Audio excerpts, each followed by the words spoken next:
After a long wait, Starlink is finally making its way to India. The big promise, high-speed internet even in the most remote areas. But with India's competitive telecom market and strict regulations, will Starlink be a game changer in the sector? How will it impact India's telecom sector? Let's break it down in today's class. So the recent news is that Elon Musk's SpaceX is preparing to introduce its satellite internet service Starlink in India. Now the company has also formed alliances with two of India's largest telecom providers, Bharti Airtel and Reliance Jio. यानी कि India में telecom sector में Starlink की entry हो तो रही है, लेकिन स्टारलिंक ने ऑलरेडी अलायंस बना लिया है भारती एयरटेल और रिलायंस जियो के साथ। हाउएवर इसके अनाउंसमेंट की जा चुकी है, लेकिन अभी भी इंडियन गवर्नमेंट का अप्रूवल इस पर पेंडिंग है। बहुत सारे रेगुलेशंस हैं जो स्टारलिंक को पहले पूरे करने होंगे, जिसके बाद ही गवर्नमेंट का अप्रूवल इनको मिलेगा। तो अब स्टारलिंक क्या है, सबसे पहले उसके ऊपर डिस्कस करेंगे, उसके बाद हम इसका इम्पैक्ट क्या होने वाला है टेलीकॉम सेक्टर पर वो भी डिस्कस करेंगे। ये इंटरनेट कैसे प्रोवाइड करेगा, इससे रिलेटेड कंसर्न्स क्या हैं, ये सारी चीज़ें डिस्कस होंगी। लेकिन सबसे पहले समझते हैं कि ये स्टारलिंक एक्चुअली में है क्या। So what is Starlink? तो आप ये इमेज देख सकते हैं यहाँ पर साइड में। इस इमेज में आपको अर्थ नज़र आ रही है और इसके आसपास एक वेब नज़र आ रहा है। सो ये एक रिप्रेजेंटेशनल इमेज है जो कि दिखा रहा है कि ये स्टारलिंक का प्रोजेक्ट है। ये जो आपको डॉट्स नज़र आ रहे हैं, जो ब्लिंकिंग डॉट्स नजर आ रहे हैं, this is basically representing satellites. तो कुछ इसी तरीके का प्रोजेक्ट है स्टारलिंक का। ये स्टारलिंक जो प्रोजेक्ट है ये SpaceX डेवलप कर रहा है, which is a satellite based internet service, जिसके जरिए यूजर्स को हाई स्पीड कनेक्टिविटी दी जाएगी, यानी कि बेसिकली इंटरनेट प्रोवाइड करवाया जाएगा सैटेलाइट्स के जरिए। यहाँ पर इंटरेस्टिंग चीज ये है कि स्टारलिंक के तहत जो टारगेट है वो है 42,000 सैटेलाइट्स को लॉन्च करने का by end of this decade. इस डिकेड के खत्म होते होते 42,000 सैटेलाइट्स को डिप्लॉय करना चाहता है SpaceX इन लो अर्थ ऑर्बिट। ये भी बहुत इंपॉर्टेंट है। ये जो सैटेलाइट्स रहने वाली हैं ये लो अर्थ ऑर्बिट में रहने वाली हैं, यानी कि बहुत ज़्यादा डिस्टेंस पे नहीं होगी अर्थ से। तो यहाँ पर जो गोल रहने वाला है इस प्रोजेक्ट का वो ये है कि एक low cost satellite based broadband network जो है वो ग्लोबली लोगों को पहुंचाया जा सके, not just one particular region but globally. तो जैसे ये इमेज दिखा रही है कि ग्लोबली एक नेटवर्क बनाया जाएगा अराउंड द अर्थ, ठीक वैसा ही गोल है कि ग्लोबली जो है इंटरनेट एक्सेस दिया जाए ना। 42,000 सैटेलाइट्स का टारगेट तो है स्टारलिंक के तहत, लेकिन बात की जाए तो एज ऑफ 27 फरवरी 2025 SpaceX का जो स्टारलिंक कॉन्स्टलेशन है इसमें अभी तक 7,086 सैटेलाइट्स जो हैं वो ऑलरेडी ऑर्बिट में हैं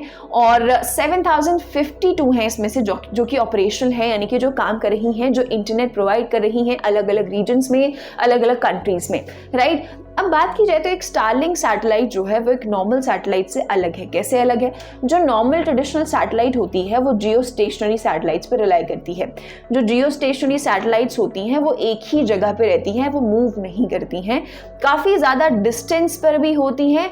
अप्रॉक्सीमेटली 35,000 किलोमीटर से भी ज़्यादा के डिस्टेंस पर आपको जियो स्टेशनरी सैटेलाइट्स मिलेंगी।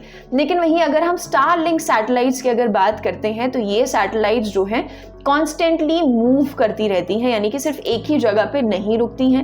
प्लस क्योंकि ये लो अर्थ ऑर्बिट सैटेलाइट्स भी हैं तो इनका जो डिस्टेंस है वो भी कम हो जाता है।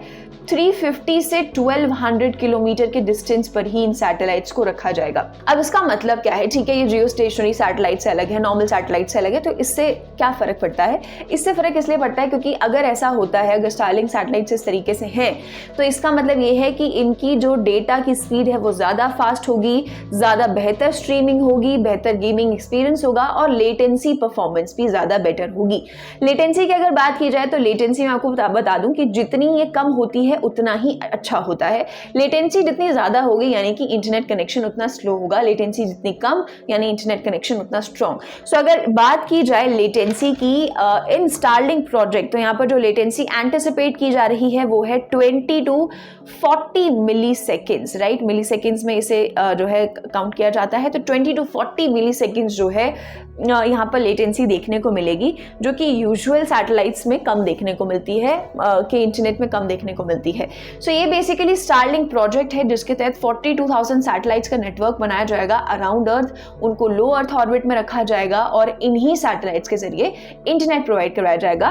बात करें तो यहाँ पर एक इंपॉर्टेंट चीज़ नोट करने वाली ये है कि स्टारलिंक जो इंडिया में एंटर कर रहा है ये इंटरनेट सर्विसेज जो है ऐसे एरियाज में पहुंचा सकता है, ऐसे रिमोट विलेजेस में, ऐसे माउंटेनियस रीजन्स में या ऐसी ऑफशोर लोकेशंस पे जहां पर हमारा फिजिकल इंफ्रास्ट्रक्चर नहीं पहुंच पाता। अगर हम बात करें हमारा जो ट्रेडिशनल ब्रॉडबैंड इंफ्रास्ट्रक्चर है, चाहे हमें टावर्स लगाने हो, चाहे हमें फाइबर ऑप्टिक केबल्स बिछाने हो, तो ये सारा इंफ्रास्ट्रक्चर का पार्ट है। ये सब हम हर जगह नहीं लगा सकते, बहुत सारे ऊंची जगहों पर हम ये चीज़ें नहीं कर सकते। तो कई बार ऐसा होता है कि हम बहुत हाई ऑल्टीट्यूड पे जाते हैं तो वहाँ पर नेटवर्क्स आने बंद हो जाते हैं क्योंकि वहाँ तक इंफ्रास्ट्रक्चर नहीं पहुँच पाता है। ऐसे केस में स्टारलिंक की अगर बात की जाए तो स्टारलिंक ये काम कर सकता है, रिमोट एरियाज में इंटरनेट प्रोवाइड कर सकता है, क्योंकि यहाँ पर इंटरनेट किसके जरिए आएगा, सैटेलाइट के जरिए। तो ये एक इंपॉर्टेंट फीचर है, एक इंटरेस्टिंग फीचर है स्टारलिंक का। अब बात करते हैं कि ठीक है स्टारलिंक ये इंटरनेट पहुंचाएगा, लेकिन कैसे पहुंचाएगा, इसका प्रोसेस कैसा रहेगा, एक बार वो डिस्कस करते हैं। फिर हम बात करेंगे कि इसका इंडिया के टेलीकॉम सेक्टर पे क्या इंपैक्ट पड़ने वाला है। So how will Starlink provide internet? First of all Starlink satellites will be there in the space, right? क्योंकि हमने देखा कि thousands of low earth orbit satellites जो हैं वो स्पेस में रहने वाली हैं। ये सैटेलाइट्स स्काई में कॉन्टिन्यूसली जो है वो मूव करती रहेंगी, अलग अलग रीजन्स को भी साथ साथ में कवर करती रहेंगी। तो ये सैटेलाइट सबसे मेन फीचर है, सबसे मेन पार्ट है इस पूरे सेटअप का। उसके बाद आता है ये ग्राउंड स्टेशन से कनेक्टेड रहेंगी, राइट? तो यहाँ पर अगर बात करें तो स्टारलिंक सैटेलाइट्स जो हैं वो कम्युनिकेट करेंगी ग्राउंड स्टेशन से। ये ग्राउंड स्टेशन जो हैं वो अर्थ पे फाइबर कनेक्टेड फैसिलिटीज से जुड़े हुए होंगे, राइट? तो ये स्टारलिंक सैटेलाइट ग्राउंड स्टेशन से कनेक्टेड होंगे और ये जो ग्राउंड स्टेशन हैं वो सैटेलाइट और इंटरनेट के बीच एक ब्रिज बनाने का काम करेंगे, ठीक है? सैटेलाइट्स और इंटरनेट के बीच कम्युनिकेट करने का एक काम करेंगे ये ग्राउंड स्टेशंस। उसके बाद आता है another important feature, user terminal. अब यूजर को क्या करना होगा, एक राउटर और एक डिश लगानी होगी अपने घर पे, और ये जो डिश वो अपने घर पे लगाएंगे जो यूजर्स, यही डिश जो है ऑटोमेटिकली अपने आसपास की जो नियरेस्ट स्टारलिंक सैटेलाइट होगी उससे कनेक्ट करेगी, उससे जुड़ेगी और उसके जरिए जो है डेटा रिले होगा और हेंस उसी से जो है इंटरनेट कनेक्टिविटी आपके पास यानी कि किसी भी यूजर के पास जो है वो पहुंचेगी, राइट? तो एक पूरा प्रोसेस है, सैटेलाइट से ग्राउंड स्टेशन तक, ग्राउंड स्टेशन से कम्युनिकेट होगा आपका यूजर टर्मिनल तक, और यूजर टर्मिनल पे जो डिश लगा हुआ होगा उस डिश के जरिए क्या है वो नियरेस्ट स्टारलिंक सैटेलाइट को आइडेंटिफाई करेगा और वहां से इंटरनेट एक्सेस मिलेगा। अब बात कर लेते हैं कि ठीक है स्टारलिंक आ रहा है और बहुत सारी मल्टीपल चीजें हैं, तो उसका प्राइस क्या होने वाला है, इसकी स्पीड क्या है, इंटरनेट के बारे में इतनी बात हो रही है। सबसे पहले मैं आपको बता दूं कि अभी तक इंडिया के लिए प्राइसिंग और प्लान्स जो है वो अनाउंस नहीं किए हैं स्टारलिंक ने, लेकिन it is expected to be more expensive. हमारा जो करंट फाइबर नेटवर्क है उससे ज़्यादा एक्सपेंसिव जो है ये होने वाला है, ऐसा जो है ना एक्सपेक्ट किया जा रहा है। अगर कंपेयर किया जाए स्टारलिंक के कॉस्ट्स को तो मैं बता दूं कि केन्या में अगर देखा जाए तो $10 पर मंथ की कॉस्ट लग रही है स्टारलिंक के इंटरनेट के लिए। वहीं यूएस में बात की जाए तो $120 पर मंथ की कॉस्ट जो है यूजर्स को देनी पड़ रही है। भूटान के अगर प्राइसेस देखें तो 3000 से 42,000 पर मंथ रुपीज़ जो है वो भूटान को भरने पड़ रहे हैं पर यूज़र पर मंथ, राइट? तो साथ में अगर हम स्पीड की बात करते हैं, ये प्राइसिंग हो गई इंडिया के लिए, तो अभी बताया नहीं गया है, अभी ये भी नहीं पता है कि इसे लॉन्च कब किया जाएगा, कोई लॉन्चिंग डेट जो है अभी अनाउंस नहीं की गई है क्योंकि अभी तक गवर्नमेंट का अप्रूवल पेंडिंग है। स्पीड की अगर बात की जाए तो स्पीड जो है 25 से 220 Mbps जो है इंडिया के सर्टेन एरियाज में रहने वाली है। अब आगे चलते हैं, बात करते हैं मुद्दे की कि क्या ये इंडिया के टेलीकॉम सेक्टर को इम्पैक्ट करने वाला है या नहीं। अब इससे रिलेटेड एक बहुत ही इंटरेस्टिंग रिपोर्ट जो है जेएम फाइनेंशियल ने रिलीज की है, जिसमें जेएम फाइनेंशियल ने कई सारी इंटरेस्टिंग चीज़ें जो है वो बताई हैं। सबसे पहले इस रिपोर्ट में बताया गया है कि स्टारलिंक की जो एंट्री है उससे जियो और एयरटेल को कोई खतरा नहीं है।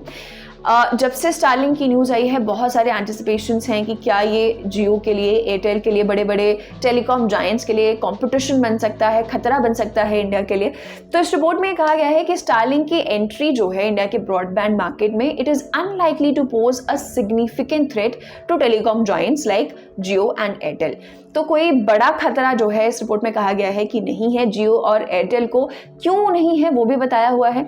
इसमें एनालिसिस में बताया गया है कि जियो और भारती एयरटेल ये लोग ऑलरेडी एक सुपीरियर प्राइसिंग रखते हैं इनके इंटरनेट की स्पीड अच्छी है, अनलिमिटेड डेटा ये लोग ऑफर करते हैं, जिसकी वजह से ये जो है लीड में फर्मली बने रहेंगे और स्टारलिंक से इनको कोई खतरा नहीं होने वाला है। इसके अलावा ये भी कहा गया है कि स्टारलिंक से कोई डायरेक्ट कंपटीशन नहीं मिलने वाला है इंडिया के टेलीकॉम सेक्टर को या इंडिया के टेलीकॉम जायंट्स को। रिपोर्ट में कहा गया है कि ये हमारे इंडिया के जो टेलीकॉम सेक्टर है उसे सिर्फ कॉम्प्लीमेंट ही करने वाला है, यानी कि एक और फीचर हमारे टेलीकॉम सेक्टर में जुड़ सकता है, लेकिन कोई डायरेक्ट कंपटीशन हमें इसमें नहीं मिल सकता है।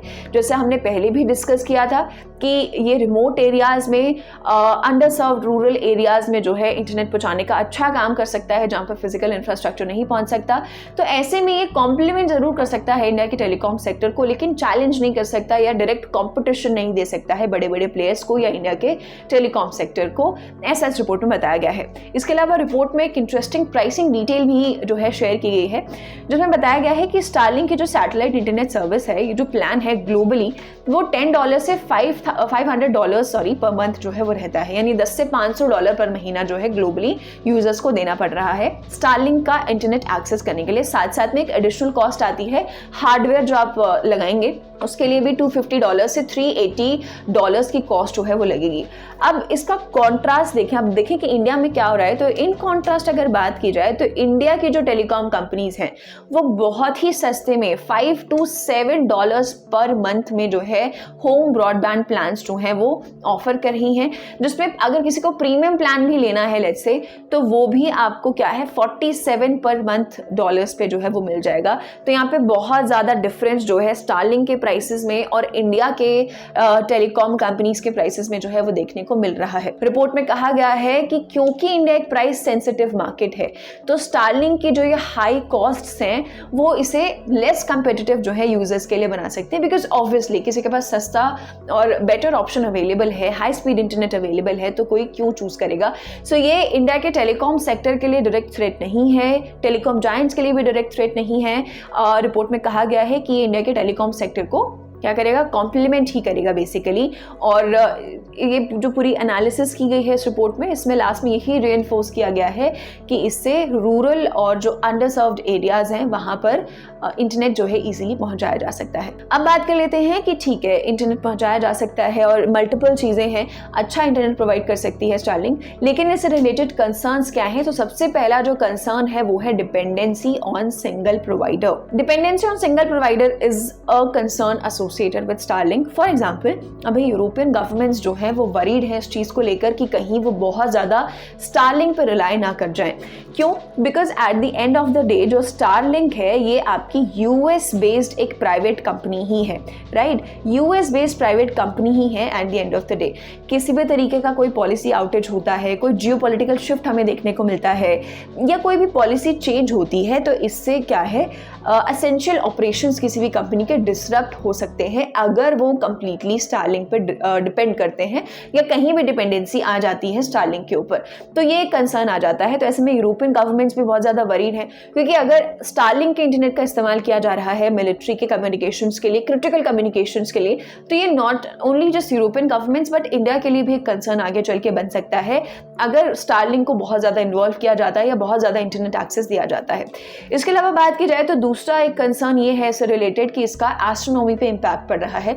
बहुत सारे एस्ट्रोनॉमर्स जो हैं वो इस चीज़ को लेकर वरीड हैं कि इतनी सारी सैटेलाइट्स जो लो अर्थ ऑर्बिट में डाली जाएंगी उससे एस्ट्रोनॉमिकल ऑब्जर्वेशंस पे काफ़ी इम्पैक्ट पड़ेगा, क्योंकि ये लो अर्थ ऑर्बिट सैटेलाइट्स हैं तो ये अर्थ से विजिबल होंगी, रिफ्लेक्टिव हैं, तो ये ऐसे लगेगा कि एक बीम ऑफ लाइट है जो बीम कर रही है बेसिकली आसमान में, तो ये विजिबल है, ये दिखेंगी, जिससे क्या है कि बाकी के एस्ट्रोनॉमिकल ऑब्जर्वेशंस को देखना मुश्किल हो सकता है, ऐसा एस्ट्रोनॉमर्स को फियर है। तो एस्ट्रोनॉमी पे एक इम्पैक्ट डाल सकता है because there are 42,000 satellites going to be in low earth orbit, तो ये कंसर्न बन जाता है। इसके अलावा स्पेस डेब्री और कोलिजन रिस्क। स्पेस डेब्री हो सकता है कोई सैटेलाइट खराब हो गई, टूट गई, कुछ भी, एनीथिंग, इफ एनीथिंग हैपेंस तो वो कूड़ा कचरा वहीं रह जाएगा, स्पेस में ही कूड़ा कचरा इकट्ठा हो जाएगा। इसके अलावा कोलिजन का रिस्क हो जाएगा, कोई सैटेलाइट खराब हो जाती है या कोई फंक्शनल भी है, तो 42,000 सैटेलाइट्स का ये पूरा इतना बड़ा जो वेब बनाया जा रहा है, इससे कोलिजन का रिस्क भी हो जाता है, टकराने का खतरा भी रहता है। रिपोर्ट्स के अकॉर्डिंग ये ISS से भी, इंटरनेशनल स्पेस स्टेशन से भी टकरा सकता है, उससे भी कोलिजन का इसका रिस्क बना हुआ है। इसके अलावा आ जाता है एनवायरमेंट एनवायरमेंटल वल्नरेबिलिटीज। स्टारलिंक के इंटरनेट की अगर बात की जाए तो yes it is high speed, लेकिन ये वल्नरेबल है टू एनवायरमेंट। अगर मान लो बहुत ज़्यादा डेंस क्लाउड कवर देखने को मिल जाता है, बहुत ज़्यादा घने बादल आ जाते हैं, बहुत तेज़ बारिश हो जाती है, तो इस तरीके का अगर एनवायरनमेंट चेंज होता है तो ये स्टारलिंक के इंटरनेट को अफेक्ट कर सकता है। अल्टीमेटली यूज़र का एक्सपीरियंस जो है वो अफेक्ट हो जाएगा। तो ये वल्नरेबल है टू द एनवायरनमेंट। तो ये कुछ कंसर्न्स है कि इनसे कैसे डील किया जाएगा और इंडिया में जो है स्टारलिंक की एंट्री कैसे होने वाली है।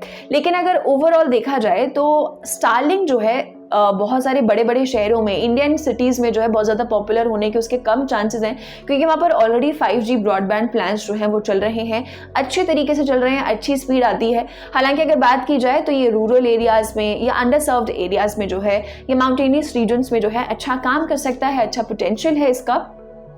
और ऐसी जगह जहाँ पर एक्सटेंसिव इंफ्रास्ट्रक्चर नहीं लगाया जा सकता, फिजिकल इंफ्रास्ट्रक्चर नहीं पहुँचाया जा सकता, वहाँ पर स्टारलिंक जो है हमारे टेलीकॉम सेक्टर को कॉम्प्लीमेंट कर सकता है, राइट। अब यहाँ पर इंटरेस्टिंग चीज़ बस एक ये होगी देखने वाली कि स्टारलिंक की एंट्री इंडिया में कैसे होती है, रेगुलेशंस को पूरा करता है या नहीं, गवर्नमेंट अलाउ करती है या नहीं, और दूसरी चीज़ की इसकी प्राइसिंग जो है इंडियन कस्टमर्स के लिए वो कैसी रहने वाली है। बिकॉज इंडिया में बहुत ही जो है ना, अगर स्टारलिंक के प्राइसेस से कंपेयर किया जाए तो काफ़ी कम प्राइसेस पे जो है इंटरनेट सर्विसेज ऑलरेडी प्रोवाइड की जा रही हैं। आपके ओपिनियन में स्टारलिंक की एंट्री इंडिया के लिए सही है या नहीं? आपके ओपिनियन क्या है? हमारे साथ कमेंट सेक्शन में जरूर शेयर करें। मिलेंगे अगले वीडियो में। For more of such videos do like, share and subscribe to ET Now Swadesh।